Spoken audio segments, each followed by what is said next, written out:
antes da gente recapitular o que nós tratamos semana passada com o Tiago, seria muito bom a gente tentar se situar dentro da geografia de Israel. Você lembra que, basicamente, até mais ou menos o capítulo 9 para 10, Jesus está na Galileia. Em alguns momentos, ele sai daquela região, indo, por exemplo, para Tiro, Sidom, para Decápolis, uma prévia do que virá depois, quando o Espírito Santo é derramado sobre a igreja em Atos e os gentios são incluídos da igreja, e os gentios são incluídos na igreja onde eles estão, mas, e nós consideramos isso semana passada, Jesus agora se dirige a Jerusalém.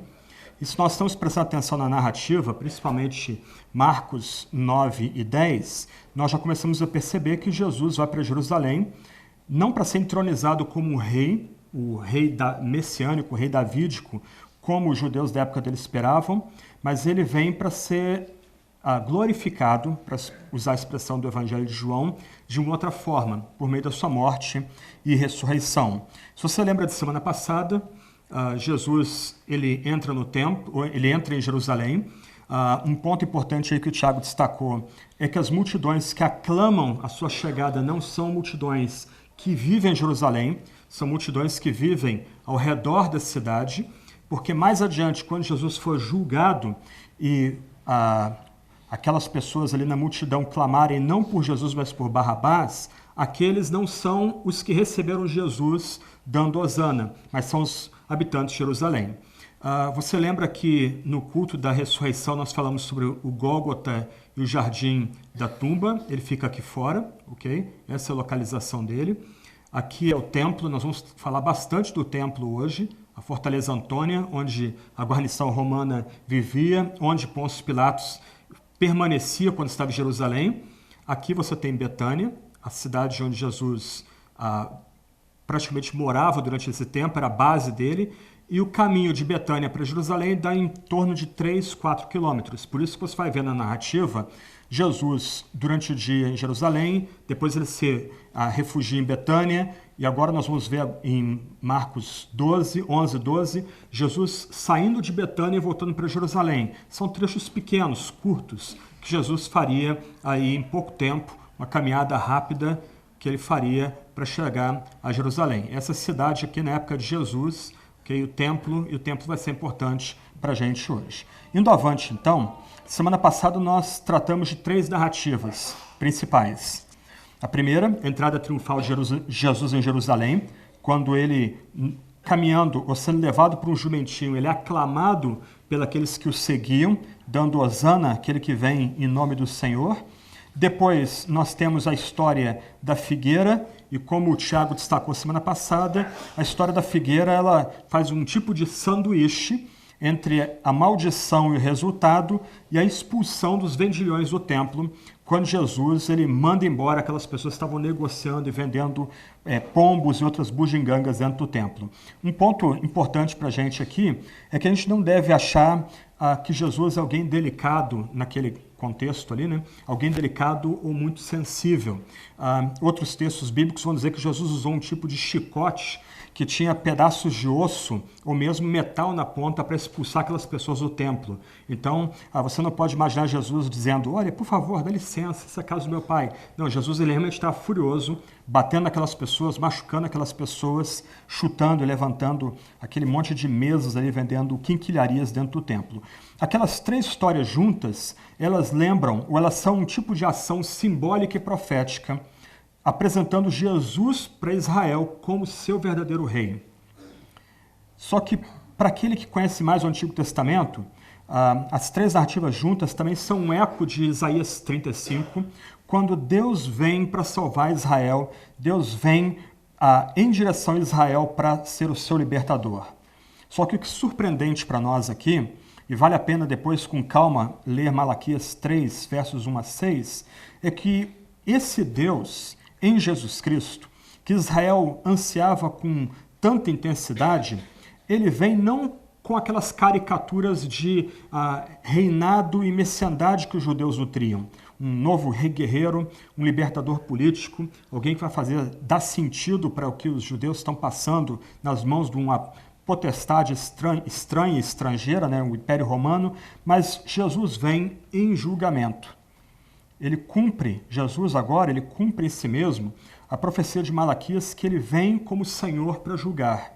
E o que nós vamos ver na longa narrativa que nós vamos tratar hoje de manhã, que vai do capítulo 11, verso 27, até o capítulo 12, 44, basicamente encerrando um bloco grande aí do Evangelho de Marcos, é que Jesus, agora voltando ao templo, ele entra numa série de debates com as autoridades religiosas daquela época, com os líderes religiosos daquela época, e em cada um desses debates, Jesus afirma e reafirma o seu poder de ser o justo juiz.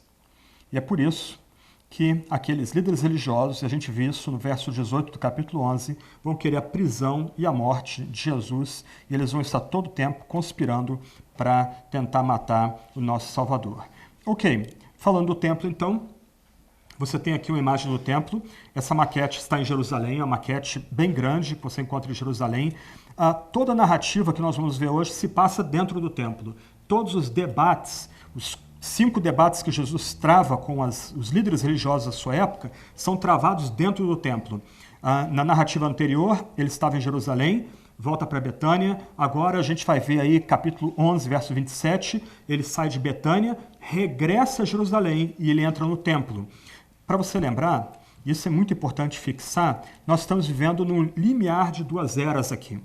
A era antiga, calcada no Antigo Testamento, lembra que para a pessoa ser salva, o homem e mulher gentil ser salvo, ele precisa se dirigir a Israel, como uma entidade física, uma nação, ele precisa ir para Jerusalém, a cidade santa, a cidade que Deus escolheu para ser cultuado ali, mas não basta estar ligado à nação e à cidade, ele tem que entrar dentro do templo. É no templo que a sua relação com o Criador é mediada. É no templo que são feitos sacrifícios santos, aceitáveis a Deus, que vão, por assim dizer, cobrir o pecado desse fiel. Só que ele também precisa não só dos sacrifícios feitos no templo, mas ele precisa também da mediação do sacerdote. O sacerdote é um personagem essencial e vital nessa mediação. Todo o debate de Jesus no templo quer mostrar para a gente que essa estrutura da antiga aliança está passando. E a saída de cena da passagem bíblica aqui tem um toque de dramatismo para frisar isso. Mas ok, vamos ao templo aqui. Vamos voltar ao templo um pouquinho. Obrigado. Então, só para você se localizar aí. Quando nós lemos lá na tentação de Jesus no deserto, de Satanás levando Jesus ao pináculo do templo, esse aqui é o pináculo do templo, que é essa quinazinha aqui. Então Jesus é colocado aqui para ver toda a cidade de Jerusalém e toda a região ao redor. Só para você entender, Jerusalém fica num tipo de cume bem elevado, mais ou menos 700 metros acima do nível do mar em Israel. Então ali um lugar que domina toda aquela localidade. Ok, aqui você tem o Pórtico de Salomão, aqui é um tipo de entrada. E aqui você tem 2 pátios, o chamado Pátio dos Gentios. Os gentios podiam entrar no templo, mas enquanto eles não se circuncidassem, não se tornassem judeus, eles não podiam passar desse lugar. Quem lembra de Atos, Paulo vai ser preso nessa localidade, junto com um dos seus seguidores, porque se supunha que Paulo estava tentando introduzir esses seguidores nesse local aqui, que era reservado apenas para israelitas.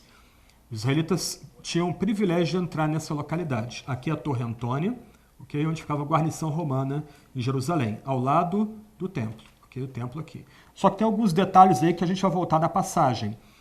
Esse lugarzinho aqui, ó, que você vê depois no slide com mais calma, é o átrio das mulheres. As mulheres que faziam parte da aliança de Deus com Israel, elas podiam entrar somente até aqui. Os homens podiam entrar ao redor desse edifício. Era um pátio reservado exclusivamente para eles. Só que à frente do edifício só podiam entrar sacerdotes. O edifício é chamado de o Santo, e dentro dele ficava o Santo dos Santos. E você lembra que quando Jesus morre, uma cortina é rasgada de alto a baixo, essa cortina está lá dentro do Santos dos Santos. Toda a narrativa que a gente vai tratar hoje está circunscrita a esse edifício gigantesco, que era o chamado Templo de Herodes, em Jerusalém.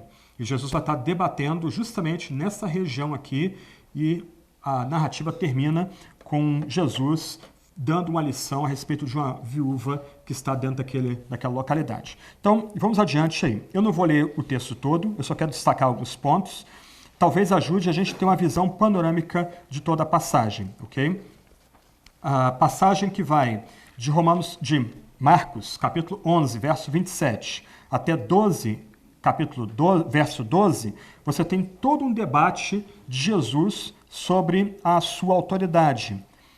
Jesus expulsa os vendilhões do templo baseado em que autoridade? Quem deu autoridade para Jesus fazer aquilo?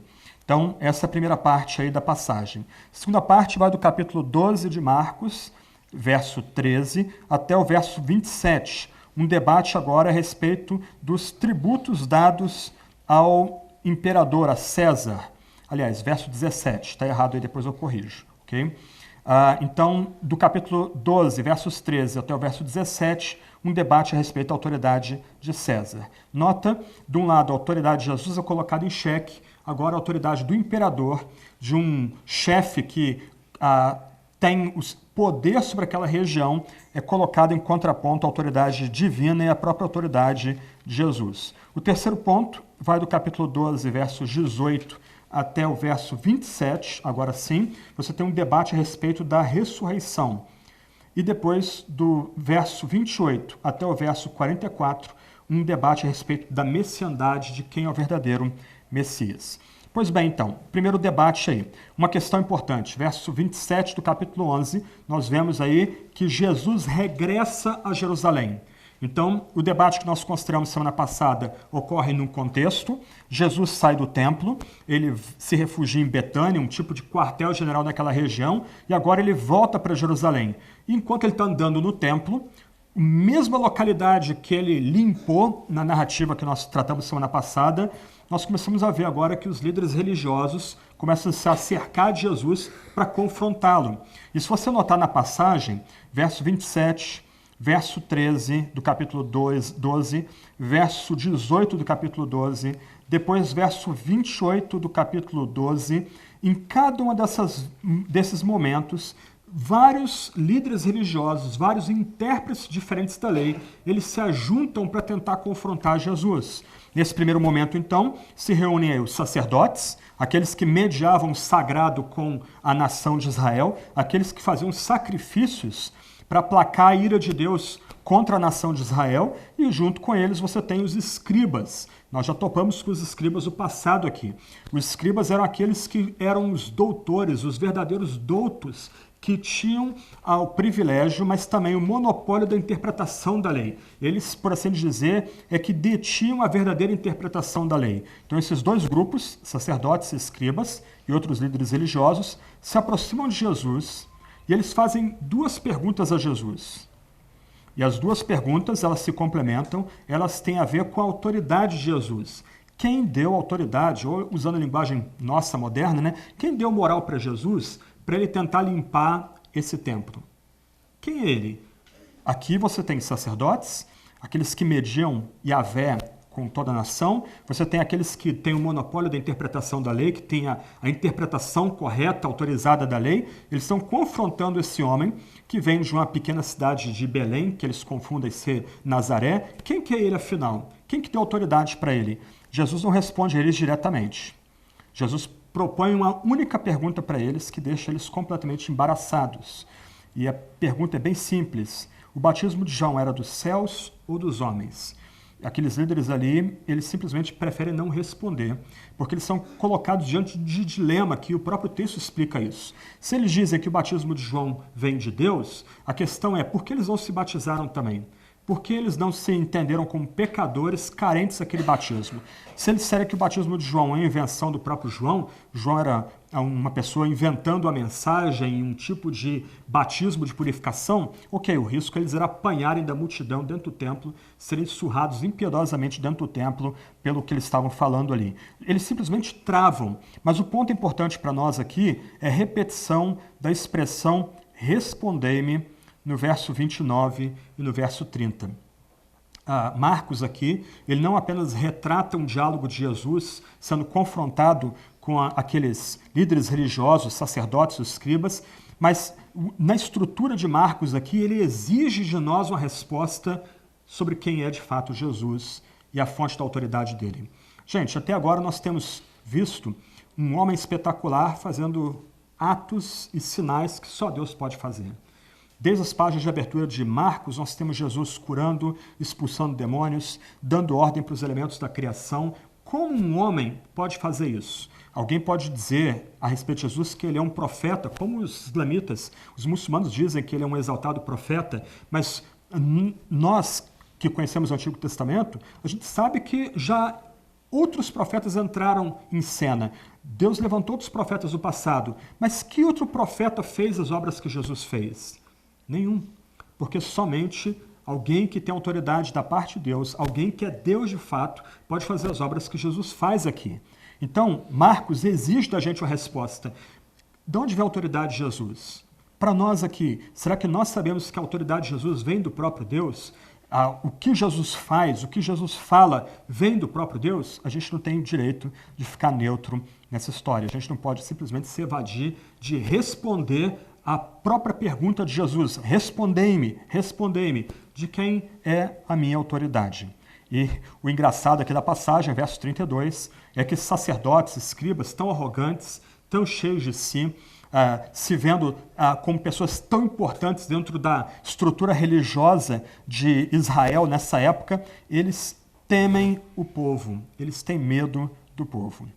Eles vão dizer para Jesus, não sabemos, uma óbvia mentira, porque eles foram pegos na própria armadilha que eles tentaram montar para Jesus, e Jesus se recusa a dizer a fonte da sua autoridade.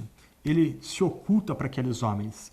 Eles estão com o coração duro, vão permanecer com o coração endurecido. Só que a passagem não termina aí. Jesus conta uma parábola e uma metáfora. E a gente precisa distinguir ambas aqui. E eu vou ler agora essa seção, porque para mim é a seção central de todo o texto aqui. Jesus começou a falar-lhes por parábolas. Um homem plantou uma vinha e fez uma cerca ao redor dela, cavou um tanque de espremer uvas e edificou uma torre. Depois arrendou alguns agricultores e saiu de viagem. No devido tempo, enviou um servo aos agricultores para que recebesse deles do fruto da vinha. Mas, dominando, eles o espancaram e o mandaram embora de mãos vazias. De novo enviou-lhes outro servo, mas o feriram na cabeça e o insultaram. Então enviou ainda outro, mas eles o mataram. Também enviou muitos outros, dos quais a uns espancaram e a outros mataram. E restava-lhe ainda um, seu filho amado. Então, por último, o enviou a eles, dizendo: a meu filho respeitarão. Mas aqueles agricultores disseram entre si: esse é o herdeiro, vamos matá-lo e a herança será nossa. Agarrando-o, mataram-no e lançaram-no fora da vinha. Portanto, o que o senhor da vinha fará? Irá e matará os agricultores e dará a vinha a outros. Aí tem a metáfora agora. Nunca lestes essa escritura? A pedra que os construtores rejeitaram tornou-se pedra angular. Isso foi feito pelo Senhor e é maravilhoso aos nossos olhos. Procuraram então prendê-lo. E olha de novo aí. Mas temeram a multidão, pois perceberam que havia proferido essa parábola contra eles e deixando retiraram-se. Aqui a gente tem que visualizar uma vinha. Avança um pouquinho aí.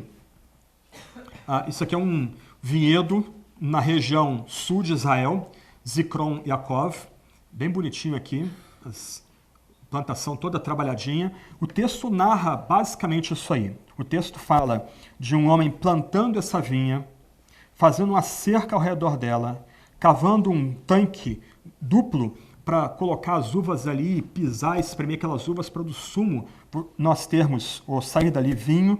Ele fala que ele armou um edifício, um tipo de torre da vigia, para que servos pudessem ficar ali em cima, vigiando aquele local, para aquele local não ser vandalizado ou assaltado, ou bichos entrarem ali e destruírem a vinha que Deus plantou. Avança mais um pouquinho aí. Aqui você tem uma chave para parábola e depois para metáfora. É interessante que Jesus começa usando uma imagem do campo para imediatamente mudar para a imagem da arquitetura, da construção. A imagem do campo é uma parábola, depois ele muda a figura de linguagem para uma metáfora. Mas só para a gente entender aqui, e para a gente até saber o porquê da reação daqueles líderes religiosos no verso 12, nós temos o homem que plantou a vinha como Deus. Esse aqui é o ponto principal. Deus é que planta aquela vinha. Aqueles judeus piedosos ouvindo Jesus, imediatamente lembrariam de Isaías capítulo 5, versos 1 a 7, quando Israel é retratado como a vinha que o Senhor plantou e cuidou e protegeu. A vinha é o povo judeu, ok? Então, o homem que plantou a vinha é Deus, a vinha é o povo judeu. Só que Jesus não quer tratar aqui do povo judeu. Ele quer tratar dos agricultores que arrendaram aquele campo. E os agricultores que arrendaram aquele campo são os líderes religiosos, são os sacerdotes, são os escribas, aqueles que estavam assediando Jesus e provocando a debate. Os servos são os profetas, e essa é a expressão que é usada no Antigo Testamento para os vários profetas que Deus envia para essa vinha, para lembrar a vinha do seu plantador, aquele que plantou. O Filho amado é Jesus, o Filho de Deus, e a gente tem que lembrar que já 2 vezes do Evangelho, Deus chama Jesus de seu Filho amado, no batismo e na transfiguração. A morte do Filho é a morte de Jesus que aconteceria, e a imagem é até gráfica e profética, quer dizer, Jesus vai ser morto e jogado para fora da vinha. Se você lembra do mapa de Jerusalém, o Gólgota e a tumba ficam fora de Jerusalém, fora da cidade. A morte dos lavradores é o juízo de Deus sobre os sacerdotes. O que Jesus está dizendo aqui é o seguinte: acabou o tempo de vocês. Nós estamos aqui no limiar de uma nova era, uma nova aliança que irrompe nessa história. O tempo de vocês acabou. E o Evangelho de Marcos foi escrito mais ou menos aí por volta de 50 depois de Cristo. Em 66 depois de Cristo, os judeus começam uma revolução, uma rebelião contra Roma, e ainda que eles lutem bravamente, o final da rebelião é a destruição da Judéia como uma província romana e a própria destruição de Jerusalém, a própria destruição do templo. É famoso o Arco do Triunfo de Tito em Roma, em que retrata soldados romanos levando a Arca da Aliança para dentro de Roma. Jerusalém é completamente destruída em 70 depois de Cristo e a classe sacerdotal é destruída junto com Jerusalém. Ela deixa de ser vital, importante para a nação. E Jesus fala de dar a vinha para outros depois que Jerusalém e o templo forem destruídos, forem simplesmente levados embora da história. A ideia é que a liderança vai mudar, a vinha vai receber novos líderes. E aí Jesus não explica esse ponto, mas ele imediatamente muda agora para uma figura de linguagem da construção. Ele fala da pedra angular, e aqui a gente tem que tomar cuidado. A pedra angular não é o fundamento, como a gente costuma pensar, às vezes lendo rapidamente o texto. Era muito comum na arquitetura helênica você ter arcos construídos. Então os arquitetos, os construtores ou pedreiros iam colocando pedra sobre pedra e elas faziam um tipo de arco. Só que você tinha bem no centro desse arco uma pedra lavrada mais ou menos nesse formato, que ela sustentava os 2 lados do arco. Essa é a pedra angular. O ponto de Jesus aqui é que ele é essa pedra angular que sustenta agora 2 etnias diferentes numa mesma vinha. Ele sustenta gentios e judeus numa mesma vinha. Ambos agora são convidados a fazer parte dessa nova vinha. E ele, Jesus, é o novo líder, ele que é o Filho amado, ele agora é o novo líder dessa vinha, ele que cuida dessa vinha, usando outros servos também. Então, o grande ponto para nós aqui é que Jesus ele exige da gente uma resposta. Respondei-me. Bora, responde para mim. De quem vem a minha autoridade? A autoridade de Jesus vem do próprio Deus. É Deus que enviou o seu amado Filho para nós. E se nós resistirmos a ele, como os sacerdotes da vinha, eles serão destruídos, a vinha será dada a outros e ele permanece como essa pedra angular, essa pedra que sustenta todo o edifício, todo o pórtico sustentado para essa pedra angular. Quem é Jesus para nós? Nós reconhecemos que ele de fato recebeu a autoridade de Deus. Se ele de fato recebeu a autoridade de Deus, nós estamos de fato respondendo ele apropriadamente, servindo, colocando nossa vida completamente debaixo do comando de Jesus Cristo? Esse é o primeiro ponto da passagem. A autoridade de Jesus é colocada em questão. E ele, nesse debate, ele dá literalmente um checkmate naqueles sacerdotes, naqueles profetas, lembrando que a autoridade que ele tem provém de Deus e Deus o colocou como uma pedra angular. Se você notar, essa não vai ser a primeira vez que o Antigo Testamento vai ser citado para vindicar essa posição de Jesus. O texto citado aqui é Salmo 118, versos 22 e 23, talvez um dos textos bíblicos do Antigo Testamento mais usados no Novo Testamento para se referir a Jesus Cristo. Jesus como a pedra angular, a pedra que os construtores rejeitaram, mas que Deus mesmo colocou naquele lugar. Isso é algo maravilhoso diante dos nossos olhos. Então, nessa primeira parte, nós somos chamados, no meio desse debate, a responder a Jesus e reconhecer que a autoridade que ele tem provém de Deus. Ele não fala por si mesmo, ele fala seguindo o comando de Deus, ele fala seguindo as ordens de Deus, e nós somos chamados a nos colocar debaixo da sua autoridade. Aí, um outro grupo entra no jogo aqui. Então, o primeiro grupo que tenta debater com Jesus são sacerdotes e escribas, e agora dois grupos diferentes e antagônicos vêm forçar um debate com Jesus. O primeiro debate é basicamente bíblico-doutrinal, e agora o segundo debate é basicamente político. Os fariseus eram aqueles seguidores de Yahvé que tinham a visão mais estrita possível a respeito do caminho da salvação. A palavra fariseus pode ser traduzida como os puros. Eles amavam todo o Antigo Testamento, todo o Antigo Testamento. Isso é importante para o grupo que vai entrar daqui a pouco no cenário aqui.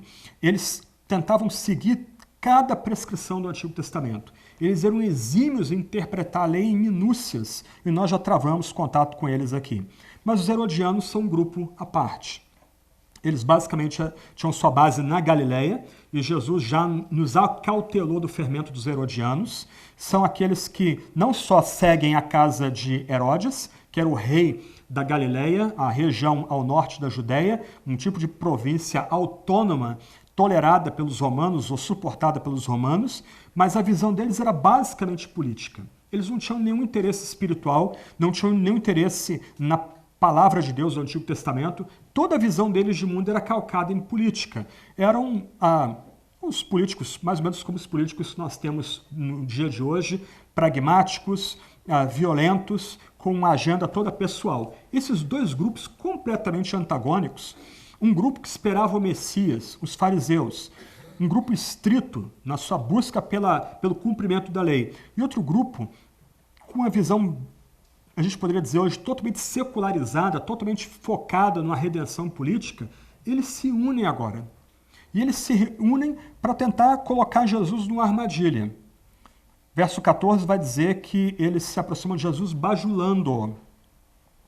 Olha só as expressões que eles usam para se referir a Jesus. Quase crentes. Quase. Mas Jesus vai dizer que eles são hipócritas. Mestre, sabemos que és verdadeiro e não deixas que ninguém te influencie, porque não julgas pela aparência dos homens, mas ensinas o caminho de Deus segundo a verdade. Como é que é? Aleluia, né? Quase crente. Mas o verso seguinte vai dizer que Jesus percebeu a hipocrisia deles, percebeu que por trás dessa declaração tão bonita, que é uma declaração bonita, o que você tem é nada, uma casca vazia, corações vazios, gente impenitente, gente malvada, impiedosa. E eles propõem, de novo, uma armadilha para Jesus. É correto pagar o tributo a César ou não? Devemos ou não devemos pagar esse tributo? Avança um quadro aí. Aqui você tem um denário romano que circulava na Judéia no começo do primeiro século depois de Cristo. Só para você entender, por causa dos escrúpulos dos judeus, que tinham aversão a qualquer representação do sagrado, as tropas romanas na Judéia não desfilavam com seus estandartes, com suas águias imperiais, aquelas mãozinhas do sacramento, do juramento, as medalhas que os centuriões ganhavam eram escrupulosamente cobertas com mantos, e as moedas que circulavam na Judéia nessa época não tinham o desenho do imperador, a esfinge. Então, no dia a dia, o romano dominava a Judéia, mas a opressão romana e os deuses romanos eram escrupulosamente colocados ou afastados do cenário público. Mas havia um tributo que era pago anualmente por todo adulto, homem e mulher. Esse tributo era pago ao imperador, um tipo de imposto dado diretamente ao imperador. Para pagar esse imposto era necessário usar essa moeda. Aqui você tem o Tibério César ali do lado. Vamos estar aqui. Aqui é o Tibério César. Aqui está escrito Tibério César, filho do divino Augusto. Um tipo de declaração que causaria arrepios e repulsa num judeu, porque a moeda celebra o pai adotivo de Tibério, o imperador Otávio Augusto, como divindade, como Deus. Isso seria blasfemo para o judeu piedoso. E do outro lado está dizendo que ele é o sacerdote máximo, e aqui você tem a divindade do panteão romano. O judeu, então, uma vez por ano, ele tinha que pegar essa moeda com muito escrúpulo e levar no seu lugar lá de origem, na sua cidade de nascimento, e pagar esse imposto para o imperador. Pode voltar ao ponto anterior. Os judeus detestavam tanto esse imposto que logo que ele foi estabelecido, mais ou menos 6 depois de Cristo, no ano 6 depois do nascimento de Cristo, um homem, eu coloquei no quadro o nome dele, Judas o Galileu, ele é referenciado em Atos 5:37, e libera uma rebelião contra Roma e acaba sendo esmagado. Sua rebelião é simplesmente destruída pelo Império Romano, pelo poder do Império Romano. Mas o ponto aqui é,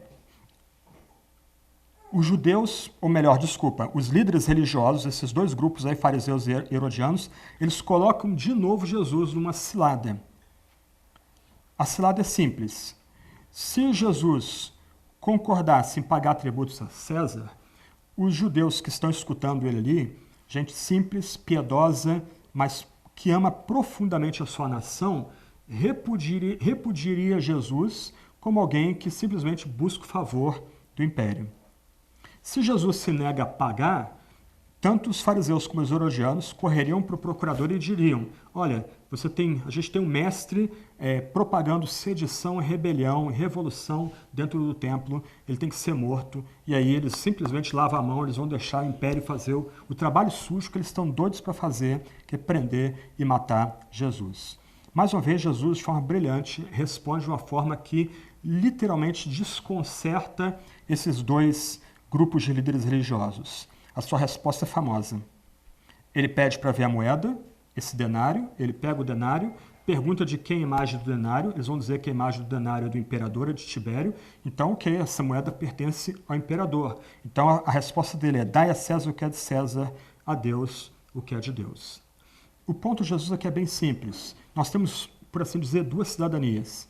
Se nós aferimos benefícios da cidadania que temos aqui na Terra, nada mais justo, pelo bem comum, que a gente devolva a segurança que nós recebemos em tributos ou em termos de tributos. Por mais que os judeus não gostassem de estarem debaixo do tacão romano, Roma trouxe paz para o mundo mediterrâneo.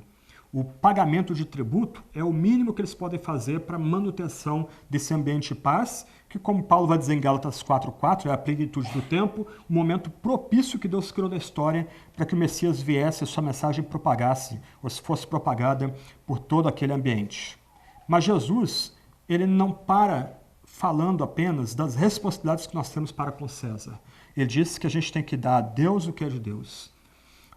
Aqueles que se colocam debaixo da autoridade de Jesus estão provando aqui e agora uma renovação da imagem ao qual foram criados. Nós somos a imagem e semelhança do Deus vivo. Então, nossa imagem, o que nós somos, pertence somente a Deus. O ponto de Jesus é: a gente tem que entregar a César o que pertence a César, mas o que é de Deus, a gente reconsagra, a gente entrega para Deus. Se César exige da gente algo que deve ser dado só a Deus, então nós desobedecemos a César, nós não oferecemos a César aquilo que ele exige, mas que não lhe é por direito. Em outras palavras, a gente é proibido aqui de adorar pessoas, partidos ou Estado. A gente é chamado a adorar só Deus por meio de Jesus Cristo. A confiança do cristão, mais uma vez, é colocada diante de nós aqui. A confiança do cristão não é colocada na estrutura política. A política não redime. Só Deus, por meio de seu Messias, Jesus, é que redime. Jesus aqui se coloca, então, como aquele que interpreta o mundo, interpreta a realidade. Não há uma área da criação que não esteja debaixo do comando de Cristo, ou para o qual Cristo não tem algum tipo de interpretação ou palavra autorizada para nos dar. Então, mesmo no campo político, a gente também não é deixado por assim dizer, ao Deus dará. A gente não é entregue às nossas próprias opiniões, ou especulações, ou partidos, ou anseios. Até mesmo na esfera política, Deus tem uma palavra para nos dar, e a gente é chamado agora, primeiro, reconhecer que a autoridade de Cristo vem de Deus. E segundo, reconhecer que aquele que recebeu a autoridade de Deus também tem o poder de interpretar o mundo, de interpretar a realidade, interpretar mesmo as relações políticas, sociais, econômicas, e nós nos colocamos debaixo da autoridade de Jesus para tentar ver o mundo a partir da perspectiva do próprio Jesus. Então esse é o segundo debate. E aí nós temos agora um terceiro debate, que vai do verso 18 do capítulo 12 de Marcos até o verso 27. E quando a gente começa a entender esse debate, é um tipo de conversa sem nexo, sem pé nem cabeça. Aqui entra um outro grupo religioso, os saduceus. Nós já vimos aí sacerdotes e escribas se unindo contra Jesus, herodianos e fariseus se unindo contra Jesus, e agora vem os saduceus. Os saduceus eram aqueles religiosos mais ricos na Judéia, nessa época. Eles têm o poder no chamado Sinédrio, que era um corpo governante que dirigia áreas administrativas na Judéia. O Império Romano, por assim dizer, dava alguma liberdade para esse corpo governante, mas eles têm dois pontos importantes para a gente destacar aqui. E um deles é dito no texto, o outro não. Primeiro, ainda que religiosos e ainda que vivendo à luz da religião, à sombra da religião, eles tinham uma visão basicamente racionalista da fé. Eles não criam na ressurreição do corpo, eles não criam que Deus ressuscitaria mortos. Alguns intérpretes vão dizer, inclusive, que o jeito materialista deles, todo focado em disputas de poder, em comando do templo, em comando de questões administrativas, tem a ver com isso. Já que não há outra realidade, já que não há um porvir, então vamos tentar viver essa vida da melhor forma possível, porque essa é a única vida que a gente tem. Mas eles não criam na ressurreição, em parte também, porque diferente dos fariseus, que aceitavam todo o Antigo Testamento como palavra inspirada, eles só aceitavam o Pentateuco como palavra inspirada. Só o Pentateuco era a base de fé deles. Então, num debate com os fariseus sobre, por exemplo, o tema da ressurreição, os fariseus provavelmente iam se apoiar em profetas, iam se apoiar em alguns salmos, para mostrar que já no Antigo Testamento é uma doutrina da ressurreição do corpo, de que aqueles que temem a Deus e creem em Deus, estão debaixo de aliança com Deus, eles vão reviver, vão voltar à vida no último dia. E aí os saduceus, a resposta seria, não, mas os escritos, os profetas não são inspirados, só o Pentateuco é inspirado, e logo o Pentateuco não ensina a ressurreição, aparentemente, então nós não aceitamos o dogma da ressurreição. E eles querem agora colocar Jesus, mais uma vez, numa situação vexosa, numa situação de constrangimento. Baseado na lei do levirato, que nós encontramos em Deuteronômio 25, versos 5 a 6, eles vão propor uma história absurda para Jesus, uma história tosca. A lei do levirato rezava que a viúva, para que ela pudesse preservar a linhagem, ela deveria casar com o irmão do falecido.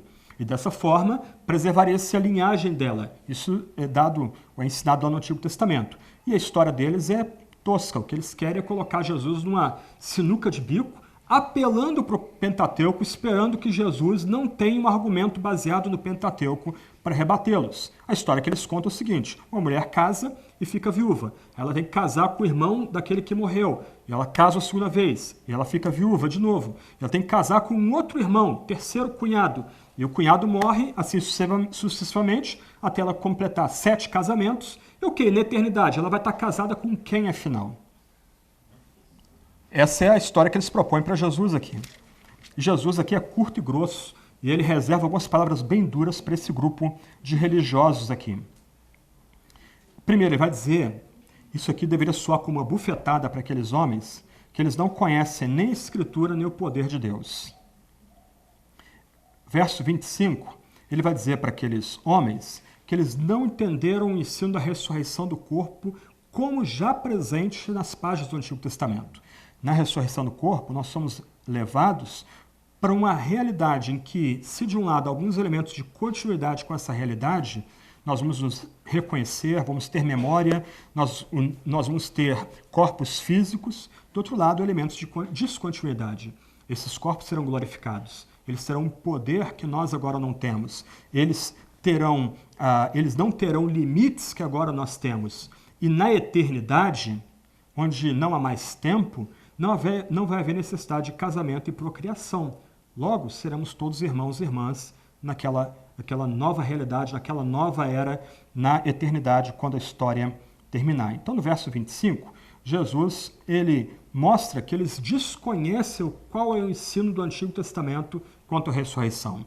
Mas ele vai além. Lembra que os saduceus, eles são expertos nos 5 primeiros livros da Bíblia. Gênesis, Êxodo, Levítico, Números e Deuteronômio. Para eles, só os 5 livros são inspirados. E para eles, supostamente, esses livros da Bíblia não ensinam a ressurreição. Não é que Jesus saca desses livros da Bíblia, talvez uma das declarações mais importantes de toda a Escritura, um texto prova para mostrar que há, de fato, a ressurreição dentre os mortos. Ele remete a gente ao incidente da sarça ardente, quando Yahvé, Deus, pessoalmente se encontra com Moisés no deserto, na sarça que queimava e não era consumida. E ele vai usar as expressões que Deus usa para se dirigir para Moisés como prova de que há uma ressurreição de fato. O dito é: eu sou o Deus de Abraão, o Deus de Isaac e o Deus de Jacó.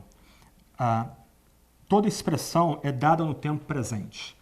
A ideia que Moisés queria comunicar, que Yahvé queria comunicar a Moisés, e a ideia que Jesus quer comunicar aos seus interlocutores é que no tempo presente, Deus está se banqueteando com os patriarcas Abraão, Isaac e Jacó. Deus é Deus de vivos e não de mortos.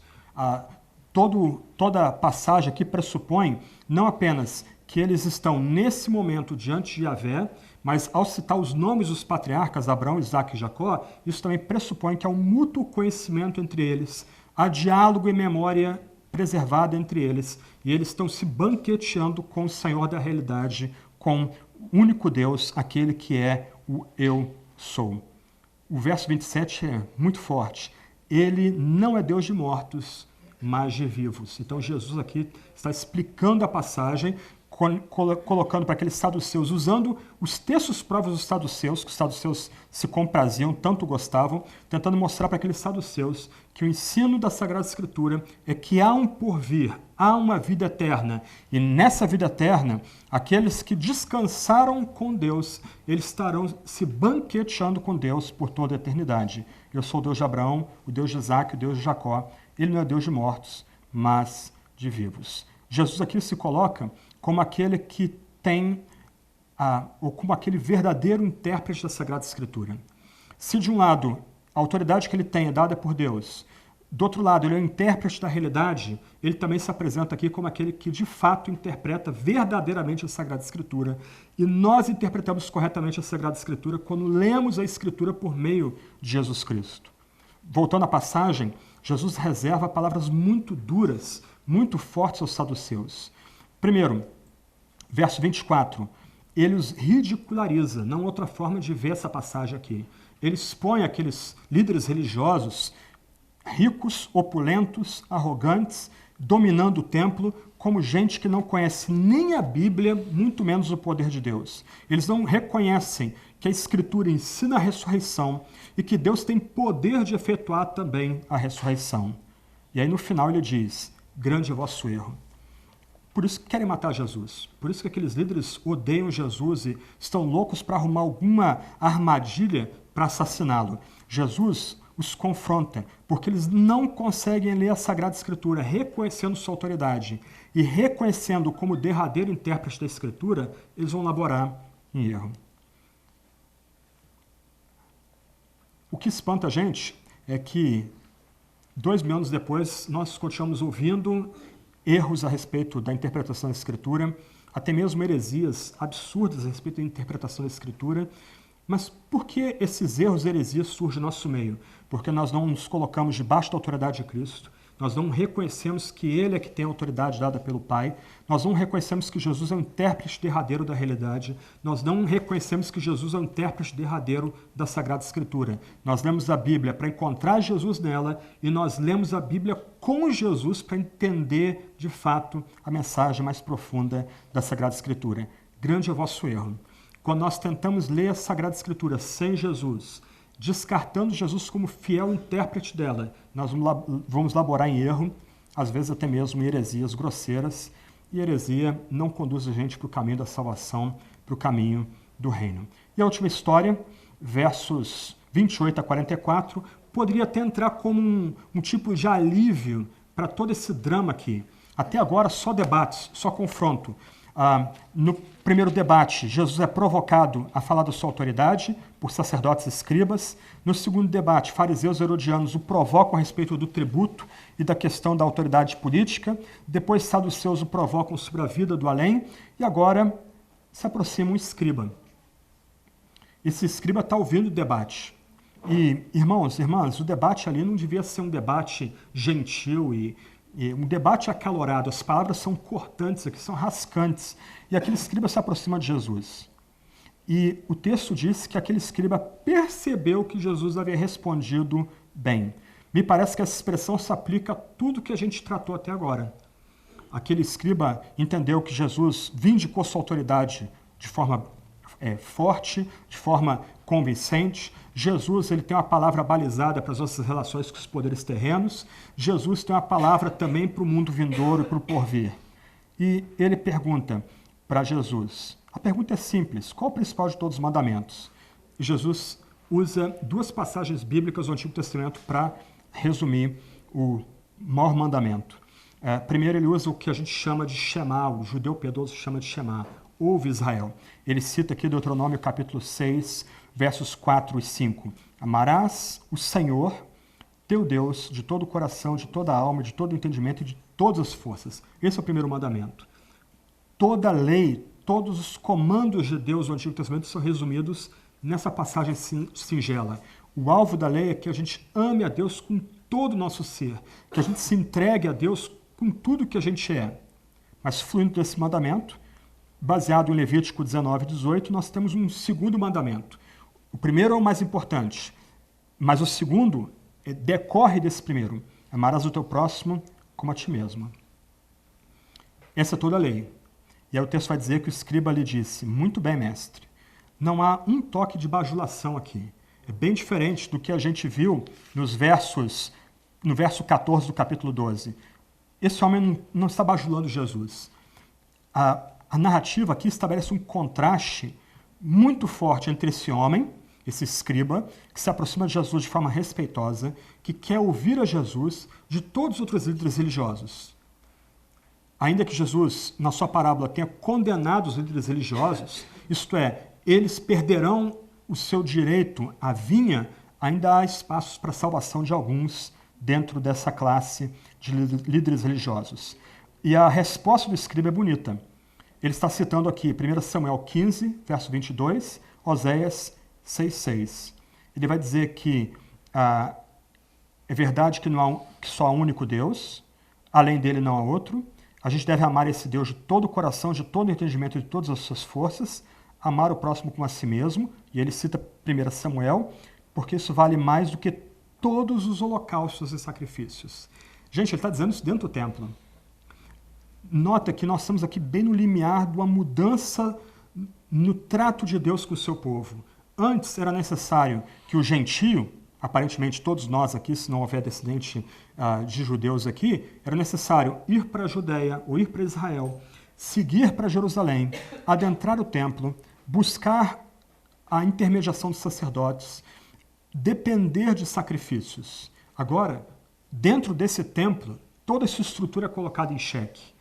E até mesmo um douto da lei, um escriba, aquele que tem o monopólio da interpretação da escritura sagrada do Antigo Testamento, ele vai dizer que esse mandamento, como resumido por Jesus, amar a Deus sobre tudo, sobre todos, a Deus que é o único e ao próximo como a si mesmo, isso vale mais do que todos os holocaustos e sacrifícios feitos naquele lugar. O verso 34 é estranho. Jesus vai dizer que esse homem não está longe do reino de Deus. O texto não diz o que aconteceu com ele, o texto não diz se ele reconhece Jesus como o rei messiânico. O reino já veio, mas ainda vai ser instaurado na sua morte e ressurreição. Mas o fato é, o texto exige uma resposta da gente. Se a gente entende que sacrifícios e holocaustos passaram, será que nós estamos amando a Deus sobre todas as coisas e o próximo como a nós mesmos? Será que nós já estamos entrando no reino, nós já fazemos parte do reino por causa do nosso amor a Deus, nosso amor ao próximo? E aí nós temos 3 histórias em sequência para encerrar essa passagem, essa sessão. Versos 33 a 37, Jesus agora domina a conversa. Até então, Jesus está sendo questionado. Agora, ele questiona. Mas ele não questiona os líderes religiosos. Ele pergunta ao povo. Ele faz uma pergunta ao povo. Como os escribas podem dizer que Cristo é o filho de Davi? Você lembra que o cego de Jericó, no capítulo 10, verso 47, chama de Jesus de filho de Davi. A ideia aqui é que o Messias, ele vem da linhagem davídica. Ele vai ser um rei como Davi foi, um homem de guerra, um homem que vai expandir ou vai libertar os israelitas do seu jugo, do jugo ao império, e vai expandir as fronteiras de Israel como Davi fez. Vai tornar Israel uma potência de novo da balança política nos embates políticos do Mediterrâneo do primeiro século. Mas Jesus cita de novo o Antigo Testamento, cita de novo o Salmo.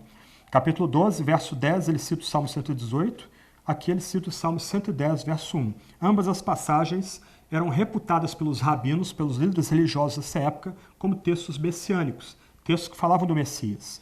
E o texto, verso 36, diz: o próprio Davi falou pelo Espírito Santo. Isso é importante. Ele debateu com os saduceus, que entendiam que os salmos não eram inspirados. Jesus está vindicando a inspiração dos salmos aqui nesse debate. Ele está dizendo que o que Davi registrou, o poema, foi soprado, foi dado pelo próprio Espírito, é tão inspirado quanto o que foi dito a Moisés lá no Êxodo. E ele cita o Salmo. O próprio Davi falou pelo Espírito Santo: o Senhor disse ao meu Senhor. Meu Senhor de quem? Na interpretação de Jesus, e a gente já viu que ele é que interpreta corretamente a Escritura, e a gente só interpreta a Escritura corretamente quando se coloca debaixo da autoridade de Jesus. Na interpretação de Jesus, Davi tem uma visão de Yahvé e uma visão de Jesus, e um diálogo entre ambos. O Senhor, Yahvé, Deus, diz a Jesus, ao meu Senhor, ao Senhor de Davi: assenta-te à minha direita, até que eu ponha teus inimigos debaixo dos teus pés. E aí Jesus arremata como verdadeiro intérprete da Escritura. Se o próprio Davi o chama Senhor, como ele pode ser seu filho? Então, o dito que Jesus é filho de Davi é um título importante para Jesus, mas não é o título mais importante de Jesus. O título mais importante de Jesus é Senhor. Ele é um com Deus, ele partilha da glória divina. Ele, como Messias, ele é homem. E a gente já tem visto no Evangelho de Marcos que Jesus é um homem verdadeiro, mas ele também é completamente Deus, partilhando da glória de Deus e tendo um diálogo de igual com o próprio Deus. Ele é um com Yahvé. Ele é o meu Senhor. Então, a passagem toda, essa narrativa toda termina. Lembra Jesus dizendo: respondei-me, respondei-me, exigindo que a gente reconheça Jesus como Senhor messiânico. Não apenas como filho de Davi, aquele que vem como cumprimento dos pactos que Deus estabeleceu com aquele rei, no caso aqui, 1000 anos para trás, 3000 anos para a gente para trás. Não, agora nos é exigido responder a Jesus. Quem é Jesus de fato? Ele é aquele que recebe a autoridade de Deus, ele que é aquele que interpreta a realidade, interpreta o mundo, a coisa criada. Ele é o fiel, o verdadeiro intérprete de toda a Sagrada Escritura. E a gente é chamado a se colocar debaixo da autoridade dele para interpretar bem a Sagrada Escritura. E tudo isso por quê? Porque ele é Senhor. Ele é o Messias de fato. Só que é um Messias de outro tipo. Não almejando mero poder político, expansão da Judéia ou de Israel, etc. Não, ele vem para instaurar um novo reino. Um novo tipo de vinha. Ele é a pedra angular que une judeus e gentios agora num único povo. Isso é maravilhoso aos nossos olhos. As duas últimas narrativas, eu só vou passar rápido por elas, são Jesus continua discursando para o povo no templo, Ele fala do cuidado que tem que ser com os escribas. Ele alerta as pessoas a não ficar impressionadas com a roupa dos escribas, com o poder dos escribas, porque eles são hipócritas. Na passagem anterior, verso 15 do capítulo 12, Jesus percebeu a hipocrisia deles. Agora ele explica a hipocrisia deles. Há uma desconexão entre o que os escribas aparentam ser e o que eles são de fato. E Jesus vai usar uma história trágica para ilustrar o ponto. Os escribas, esses doutores da lei, esses intérpretes da lei, muitas vezes eram chamados a mediar debates a respeito de herança. E você lembra, na passagem, duas passagens antes, há um debate a respeito da viuvez da lei do levirato. Então, algumas vezes, a viúva morria, a viúva ficava viva, o marido morreu, e não tinha quem casar com ela. E ela não tinha filhos, e para quem ficava aquela herança? Então, os escribas, se arrogando a uma posição de juízes sobre a terra, muitas vezes manobravam daquela viúva doar os seus bens para o templo, para aquela estrutura que nós vimos há pouco, só que eles acabavam subtraindo muito desses bens. Muitos desses bens nem chegavam ao templo, iam parar no bolso desses escribas. Eles devoram as casas das viúvas e, para disfarçar, fazem longas orações. Em parênteses aqui, a gente tem que tomar muito cuidado em não exibir aquilo que nós somos. Não exibir aquilo que tentar exibir aquilo que nós não somos. Algumas vezes a gente vai ficar muito impressionado com orações de pessoas, mudança da voz, impostação, orações muito longas. Isso não tem significado nenhum para Jesus. Talvez isso até sinalize alguns problemas, como a gente vê aqui com os escribas. E aí Jesus contrapõe essa hipocrisia desses líderes religiosos ao que se entende aqui como uma verdadeira espiritualidade. Vamos voltar para a imagem lá do templo lá e a gente termina com isso aí. Aqui. Jesus está em algum lugar debatendo aqui, e aqui é o pátio das mulheres. Nesse pátio, só as mulheres, até aí as mulheres podiam entrar. Elas não podiam passar para esse outro pátio interno aqui, que só homens, e aqui os sacerdotes ficavam. Então Jesus está aqui.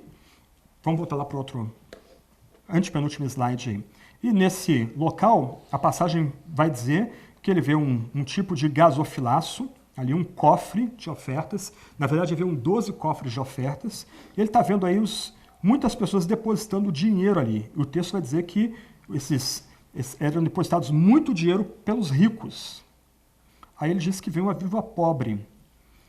A palavra grega aí, que é traduzida em nossa linguagem como pobre, na verdade tem que ser traduzido como totalmente destituída de bens. Ele está vendo uma mulher que não tem bem nenhum se dirigindo àquela caixa para botar o seu dinheiro ali. E ele vai dizer, essa viúva que não tem nada, que é completamente destituída de bens, ela, ao colocar 2 moedinhas naquele cofre, deu mais do que todos colocaram ofertas no cofre. A moedinha que ela coloca, se perdeu aí, os nossos tradutores traduziram as palavras aí, né? A primeira vez, 2 moedinhas aparece, leptons, e depois é traduzido para o povo de fala latina, quadrante. O denário era um dia de trabalho. O quadrante valia 1/64 aquele denário. Aquela viúva que não tinha nada estava dando 2 moedinhas que seriam menos de 1 centavo para a gente aqui.